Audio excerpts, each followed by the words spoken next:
Lathe machine construction में सबसे पहले पॉइंट आएगा लेथ मशीन ऑपरेटर स्टैंड। यही वो स्टैंड है जहां पे ऑपरेटर स्टैंडिंग पोजीशन में सभी ऑपरेशन को परफॉर्म करेगा लेथ मशीन पे। सबसे पहले आपके पास आएंगी दोनों लेग्स। ये दोनों लेग्स जो हैं ये कास्ट आयरन से बनी होती हैं और कौन से प्रोसेस से बनी होती हैं? कास्टिंग प्रोसेस से बनी होती हैं। बेटा इन दोनों को कास्ट आयरन से क्यों बनाया जाता है? क्योंकि कास्ट आयरन में शॉक एब्जॉर्बिंग कैपेसिटी बहुत ज्यादा होती है और दूसरा वेयर एंड टेयर रेजिस्टेंस बहुत ज्यादा होता है। इन दोनों रीजंस की वजह से कास्ट आयरन से ही बनाई जाती है हमारी दोनों लेग्स। अब ये दोनों लेग्स बिल्कुल बॉटम पे हमारे फ्लोर के साथ अटैच होंगी और यहाँ पे बोल्ट सिस्टम के साथ इसको फ्लोर के साथ फर्मली अटैच किया जाएगा, क्योंकि यहाँ पे आपको बहुत से ऑपरेशंस करने हैं और सभी ऑपरेशंस में बहुत वाइब्रेशंस होती हैं और इतनी हैवी लोड की जो लेथ मशीन है वो किसके ऊपर फाउंडेड होगी? वो होगी इन दोनों लेग्स के ऊपर। बेटा लेग के बाद जो नेक्स्ट पॉइंट हमारे पास आएगा वो आएगा ट्रे। देखिए बेटा इसको ट्रे भी बोला जाता है, इसको चिप्स पैन भी बोला जाता है। बेटा क्यों बोला जाता है? क्योंकि जब भी हम ऑपरेशन करते हैं, मेटल कटिंग प्रोसेस करते हैं, तो वहां से जो चिप्स गिरती हैं वो काफी हॉट होती हैं, तो वो हाई टेम्परेचर चिप्स को कलेक्ट करने के लिए यहाँ पे ट्रे लगाई जाती है। और ध्यान में रखिएगा इसको चिप स्पैन भी बोला जाता है। यहाँ पे बेटा आपको फीड बॉक्स दिख रहा होगा। इस फीड बॉक्स में टम्बलर गियर होते हैं। वो टम्बलर गियर अटैच होते हैं शाफ्ट के साथ और कौन सी शाफ्ट के साथ वो अभी आपको दिख जाएगी। और इसके बाद बेटा यही जो फीड बॉक्स है आपके पास, यहाँ पे गियर रेशो चेंज करने के भी ऑप्शन होते हैं और इसी फीड बॉक्स में थ्रेड टाइप को एडजस्ट करने के भी ऑप्शन होते हैं। वो कौन सी थ्रेड टाइप? जो आपके पास स्क्रू बार के ऊपर होती है। वो स्क्रू बार दिखेगी कैसे? वो अभी मैं आगे एनिमेशन में आपको दिखाने वाला हूँ। तो कभी भी आपको लेथ मशीन में डिफरेंट टाइप ऑफ ऑपरेशंस करने हो, अपने ऑपरेशन को एक्सपेंड करना हो, गियर रेशो चेंज करनी हो, पावर रेशो चेंज करनी हो, तो इस फीड बॉक्स की हेल्प से यूज किया जाता है। फीड बॉक्स के बाद नेक्स्ट हमारे पास आएगा लेथ बेड। यही वो लेथ बेड है जिसके ऊपर हम सभी आइटम्स को माउंट करेंगे।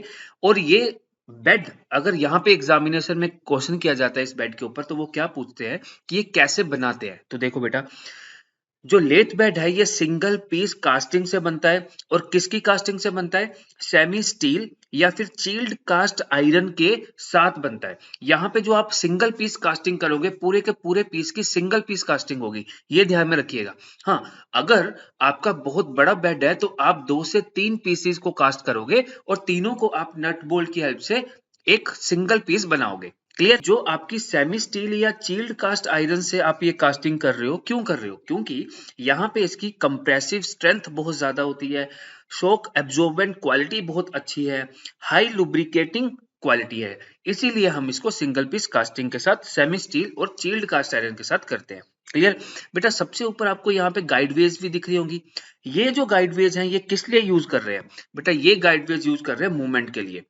अब कौन मूव करेगा इसके ऊपर? बेटा टेल स्टोक मूव करेगा, कैरेज मूव करेगा। और टेल स्टोक और कैरेज दिखता कैसे है वो अभी आपको दिखने वाला है आगे एनिमेशन में। क्लियर? तो कभी भी आपको टेल स्टोक को मूव करवाना हो फ्रॉम लेफ्ट टू राइट और left to right to left, तो आप इस गाइडवेज का यूज करोगे। यहाँ पे बेटा ये आपको जो फीड बॉक्स दिख रहा है ये किसके साथ कनेक्टेड है? ये इस लीड स्क्रू के साथ कनेक्टेड है। ये लीड स्क्रू करता क्या है बेटा? सबसे पहले आपको दिख रहा होगा ये एक्सटर्नली थ्रेडेड है। एक्सटर्नली थ्रेडेड होने की वजह से जब आप इसको मूव करोगे, कहने का मतलब है जब ये रोटेटिंग मोशन में होगा तो ये एक लीनियर मोशन कन्वर्ट करेगा उसमें।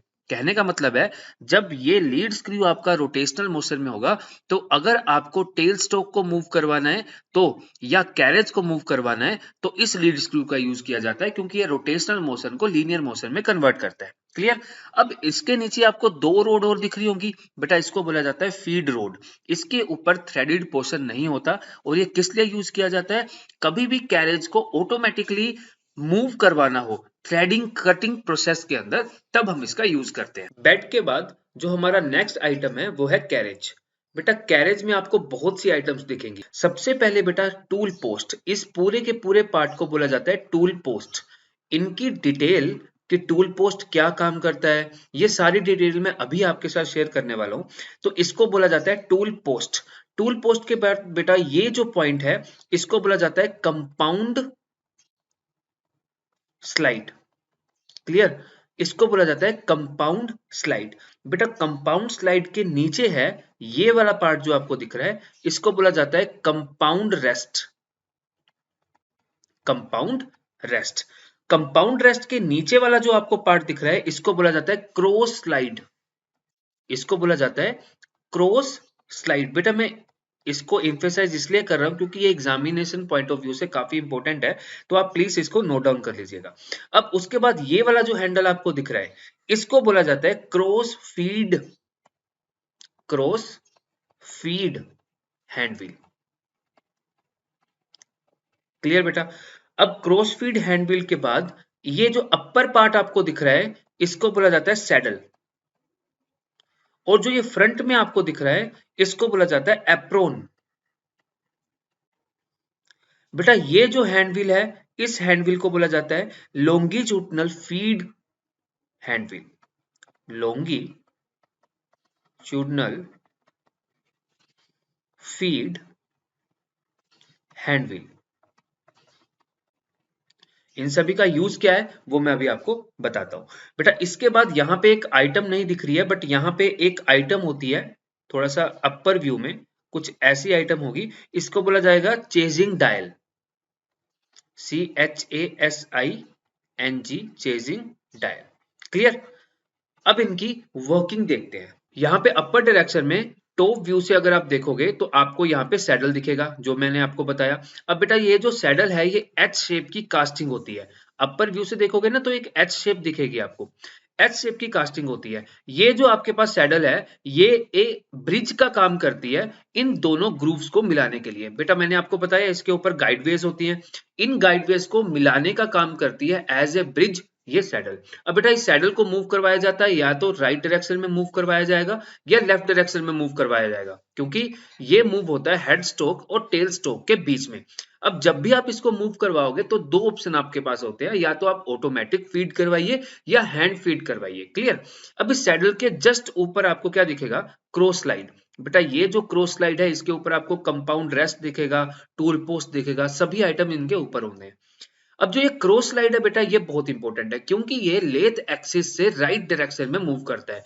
मतलब अगर आपकी लेथ एक्सिस ऐसी है तो ये इसकी राइट डायरेक्शन में मूव करेगा, लेफ्ट और राइट की तरफ। क्लियर? अभी आपको लेथ एक्सिस कुछ ऐसी दिख रही होगी, तो अगर आपको इसकी राइट डायरेक्शन में मूव करवाना है तो आपको ये क्रॉस स्लाइड यूज करना पड़ेगा। बेटा ये जो क्रॉस स्लाइड हैंडल आपको दिख रहा है, ये हैंडल, यही हम यूज करते हैं कि कितना राइट और कितना लेफ्ट डायरेक्शन में इसको लेके जाना है।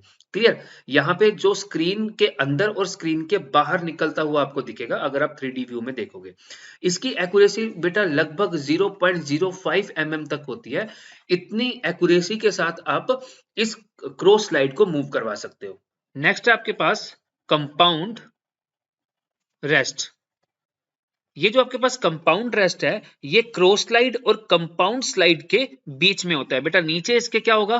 क्रॉस स्लाइड होगा, और इससे ऊपर क्या होगा? कंपाउंड स्लाइड होगा। क्लियर? कंपाउंड स्लाइड होगा। तो कंपाउंड स्लाइड और क्रॉस स्लाइड के बीच में आपका कंपाउंड रेस्ट होता है। बेटा ये जो कंपाउंड रेस्ट है ये क्रॉस स्लाइड के ऊपर माउंटेड होता है, और किसके साथ ज्वाइन होता है? By tongue and groove joint. Clear? इस ज्वाइंट के साथ अटैच होगा। और बेटा अगर आप इसको वर्टिकल व्यू से देखोगे या टॉप व्यू से देखोगे तो कंपाउंड रेस्ट पे एक सर्कुलर प्लेट होती है।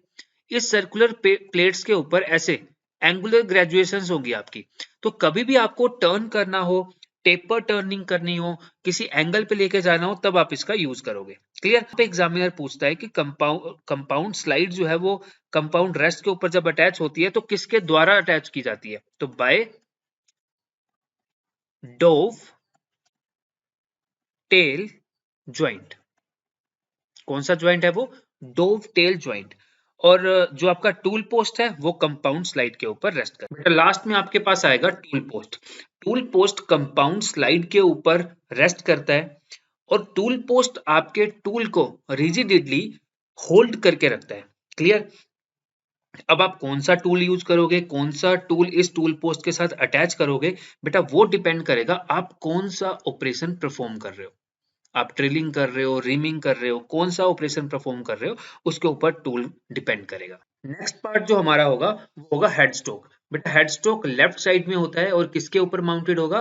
बेटा ये बेड के ऊपर माउंटेड होगा। और यहाँ पे अगर मैं डिफरेंट डिफरेंट पार्ट्स की बात करूं, उससे पहले मैं आपको बताऊं कि हेड स्टोक में आपके जो ड्राइविंग मैकेनिज्म है, इलेक्ट्रिकल मैकेनिज्म है, वो सभी इसके अंदर सिचुएटेड होते हैं। अब बेटा यहाँ पे इंटरमीडिएट गियर लीवर होते हैं, ये है इंटरमीडिएट गियर लीवर। उसके बाद हाई लो गियर लीवर्स होते हैं, हाई लो गियर लीवर्स आपके सामने है। इसके बाद बेटा स्पिंडल होती है, कैमलॉक स्पिंडल बोला जाता है, तो ये है आपकी कैमलॉक स्पिंडल। उसके बाद बेटा टम्बलर गियर्स होते हैं, फॉरवर्ड और रिवर्स या फिर इंगेज या डिस इंगेज करने के लिए टम्बलर्स गियर है। हेड स्टॉक के इस पार्ट में जिसको हमने स्पिंडल बोला है, तो बेटा ये जोब को होल्ड करके रखेगी, ये एक्सटर्नली स्क्रू थ्रेड होगी और इंटरनली मोर्स टेपर होगी। और बेटा मोर्स टेपर क्यों होगी? क्योंकि इसको लेथ सेंटर को होल्ड करके रखना है, क्लियर। और ये रोटेट करती है डिफरेंट डिफरेंट स्पीड के ऊपर। और डिफरेंट डिफरेंट स्पीड कैसे आएगी?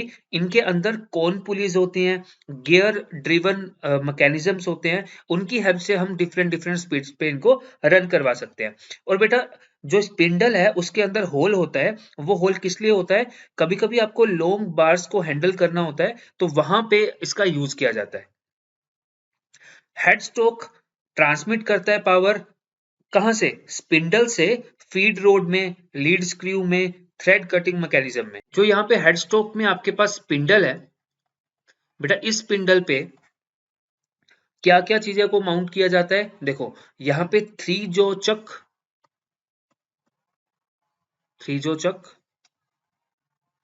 Four jaw chuck, lathe centre, lathe dog, collet chuck, face plate, magnetic chuck, ये सभी यहाँ पे स्पिंडल के ऊपर माउंट किए जाएंगे। और यहाँ पे इन सभी को क्या बोला जाता है? इन सभी को बोला जाता है स्पीड चेंजिंग गियर बॉक्स।